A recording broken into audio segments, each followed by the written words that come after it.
Well, earlier I spoke to TRC World's Andrew Hopkins, who has the latest details on what we know about the shooter from Ankara. The Turkish Interior Minister, he's given quite a bit of information about who the government says he is. He's been named as Mevlut Mert Altintaş. He was born in 1994, which puts him in his early 20s. He was born in a place called Aydin, which is near Izmir, and Izmir is one of the biggest cities in Turkey. It's on the western Aegean coast. He was educated at the Anatolian High School, which has quite a good reputation for providing a high level of education in Turkey, and he then went to the Izmir Police Academy and graduated from there and had been based with the riot police unit here in Ankara. We do know that yesterday, on the day of the offence, he was off duty, but there's been no explanation as to whether that was just because he was having a day off or whether there are other reasons that he wasn't working. There's been no official word as to what the motive is so far, but as you briefly mentioned there is a lot of mounting evidence that he said during the attack something about Aleppo, maybe something like, "Don't forget about Aleppo," which of course is this city in Syria which has seen a lot of fighting, a lot of death and bloodshed in the last few months. So if that turns out to be the case, then this does indicate maybe a political motive here. Now, we've heard from both the Turkish President Erdogan, and President Putin from Russia, both keen to stress this is not going to affect relations between the two. But do you think that it could do? Well, the messages we're getting from them at the moment suggest not. Both Turkey and Russia are saying this is an attack on their countries and also an attack on relations between the two countries. You may remember over a year ago they fell out in quite a big way because Turkey shot down a fighter jet, a Russian fighter jet, over the Syrian border, and since then they've been managing to patch up their differences a bit. They work together over this ceasefire which has been struggling to take hold in Syria at the moment, in Aleppo.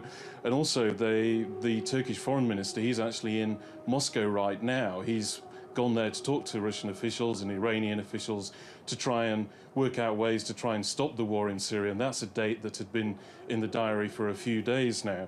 Now, what both are also saying is that this is not going to affect how they work in future. They're going to work on improving relations. They're also going to have a joint criminal investigation into what happened last night.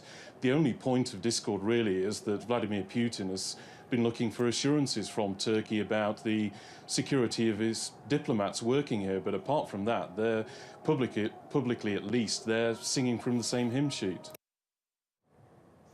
Let's go to Jim Kovpak, who is live now in Moscow. Jim, good to see you.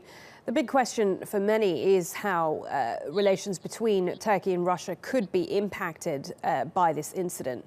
What is your take in the last 24 hours since this incident happened? How is this going to go down in Russia? Well, so far the reaction basically echoes what you saw from Erdogan. Late last night, Putin had an emergency meeting with his foreign minister, Sergei Lavrov, and also with the heads of the two intelligence departments.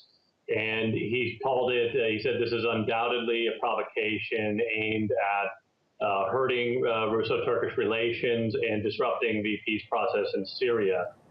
So there's a lot of talk about this being a provocation, about the need to find out, as he said, who was behind this or who was controlling the shooter. That is the public face that they're putting on it. So we can't really say right now what they're actually going to do about this and how they're going to react. But right now, the general tenor is basically this is some kind of conspiracy to damage Russo-Turkish relations. Now, prior to this incident, we knew that there was going to be a meeting today in Moscow of foreign ministers from Russia, Iran and Turkey. Presumably, as far as we know, this meeting will continue to go ahead. What was the aim of this meeting? What was it? What were we expecting from it?